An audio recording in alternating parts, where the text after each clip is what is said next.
All right, hello everyone. So, quick one for this playlist of just random games. Now this is just one that was played, came to an end on my personal account the other day, playing against a good friend of mine who's a pretty handy player actually. And just on this occasion, it was my turn to produce a good one. And why show this one more than any of the other hundreds of games that me and him have played? Well, just because this one at the end has a nice mate in five, a bit like one of the other positions or one of the other games in this playlist, and it's just quite instructive to try and solve it if you're of a mind to do so. So not too much detail on this. We'll just whiz through and try and get to the critical position, not too much commentary. And I'm hiding the analysis up here because why? Well, because obviously if I leave the analysis up and the analysis up there, then you'll know what the move is when we get there. So I'm just going to whiz through the first few moves of the game. It's the Collie system. So d4, as usual, knight f6. I'm white, by the way, e3, g6, bishop d3, bishop g7, f4. It's not the move the computer likes, but I'm going to set up the stone wall variation. So 4 pawns on black squares, really, really solid position, but the slight difficulty of what you do with this bishop, well, hopefully, if you're lucky, black will solve the problem for you. Castles, knight f3, c6 is a bit odd because if you want to play d5, which I guess is the idea of c6 to support the square, then you may as well just play d5. But it's not a blunder. It's just say you may as well just play d5. Castles, there's d5. Knight b to d2. Knight b to d7. There's c3. And so I've got the stone wall formation. Very, very solid, as I say. Very safe. Very secure. The problem is that this bishop sometimes can be a bit tricky to get into the game. So you have to think, if you want to get the bishop into the game, to sort of force through these two moves to empty the diagonal if you're going to take that route. Otherwise, this bishop just isn't really involved, and therefore neither's this rook. On the other hand, you have 1, 2, 3, 4, and potentially 5 if the queen comes out into the game. These kinds of moves, 5 pieces involved in a direct attack on the black king. So it's not like it's winning for white or anything, don't get me wrong, but it's just a position where it's really solid. There's no weaknesses in the white position, and the plan kind of plays itself. And sometimes you can even push these pawns forward and sort of tuck the king away in the corner. So the plan plays itself. There's plenty for black to do in reply. But yeah, if they don't quite get it right, then it can be pretty dangerous for the white player. Or if it's good news for the white player, it's dangerous for black, is what I should say, really. Okay, so rook e8, knight e5. So plonking a knight on one of, usually this one, but occasionally this one, is pretty good. And what will happen now is if black plays knight takes knight, you play pawn takes, and you've got a lovely pawn chain here. You'll have a lovely pawn chain in the middle of the board. This will no longer be here, so the rook will suddenly be involved in the game.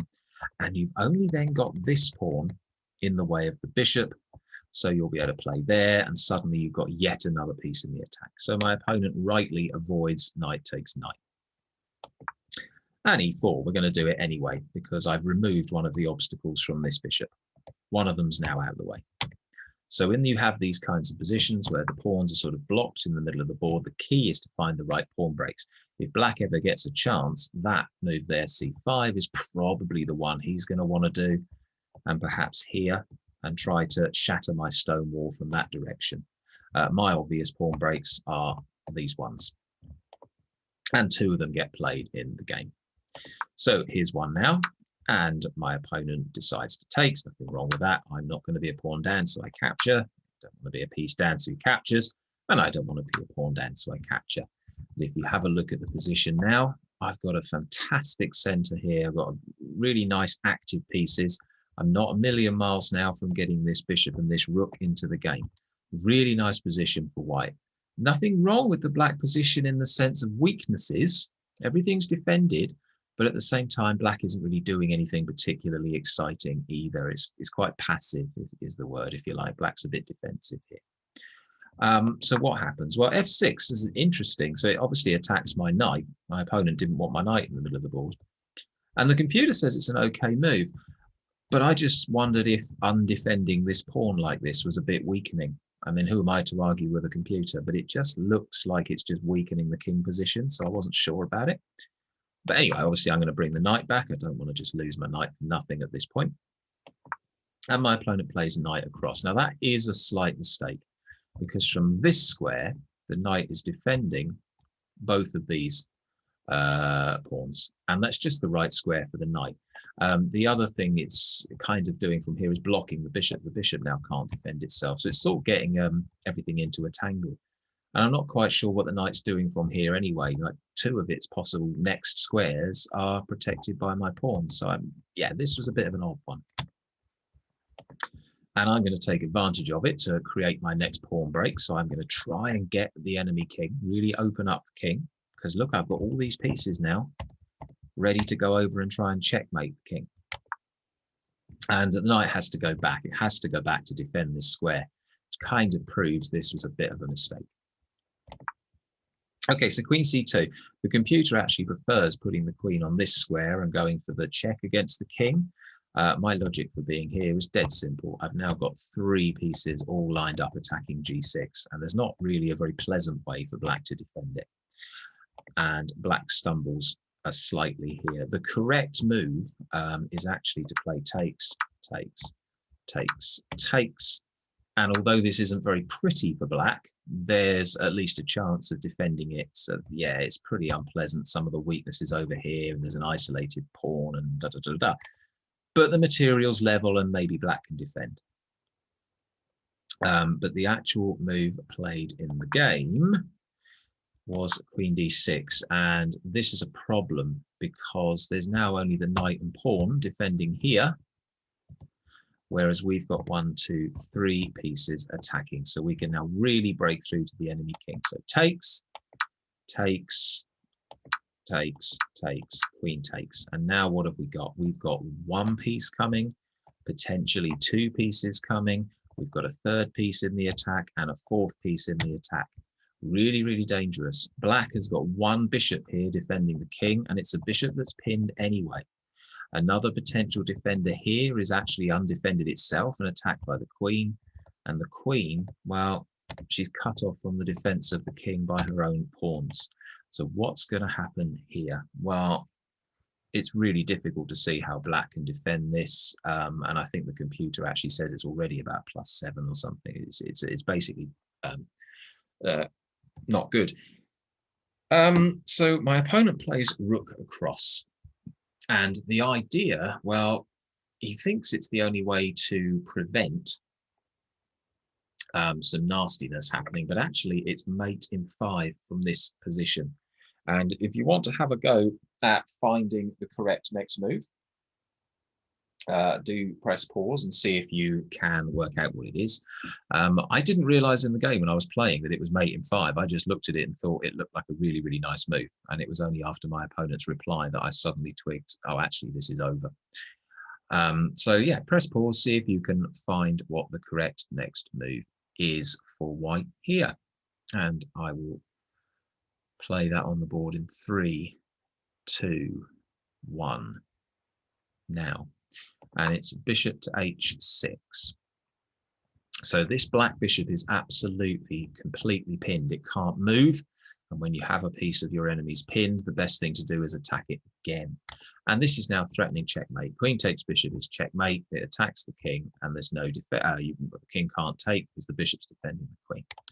So really, just about the only move here for black is to play rook to f7, which is what my opponent does. So it defends the bishop in this direction. Now, is this holding everything? Can't play queen takes bishop now because rook takes queen. That's no good. Bishop takes bishop, rook takes queen there. Well, it looks all very pretty, but it's not winning. So what is the actual move here that wins the game in 4 more moves for white?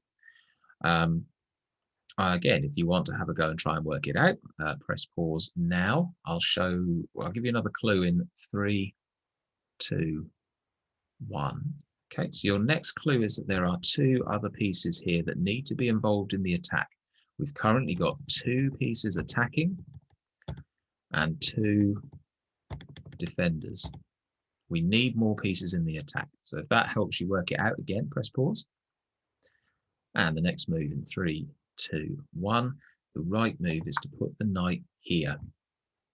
Why is that? So the knight now attacks the rook. So we're threatening queen takes rook, which is near enough checkmate. After queen takes rook, queen takes bishop is mate. Now here's the thing. This pawn is pinned, okay? A pinned piece isn't really defending anything because it can't actually move, okay? And this is what the problem is, because now the rook is involved in the attack as well. So knight to g5, although it looks like a sacrifice, actually gets both pieces involved. And there's no defense to this. There's actually no way to hold this square at all. I think if you ask the computer, it will, I don't know, maybe it would suggest bishop e6 or something like that, but there's no way here. So for example, bishop to e6 looks like it defends the rook because bishop takes queen, but actually after bishop to e6, you could play queen h7, king here, and then queen h8 is still checkmate, because you can't play bishop takes queen because the bishop's pinned. So it's just horrid. Anyway, my friend and opponent was kind enough to just play the next couple of moves to finish what was a really pretty attack. So takes. The rook is now protecting the queen, so you can't play king takes queen. You have to go there or to the corner, and then queen takes is mate. So yeah, that's just a really nice example of what can happen from this setup with the stone wall attack if black doesn't quite get it right.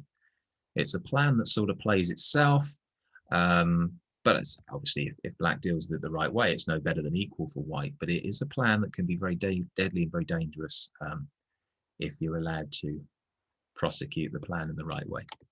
So there we go. That was just a nice little game. I hope you managed to find the winning moves, but if not, then hopefully you just enjoyed the nice little attack at the end. See you all soon for a bit more chess. Thanks.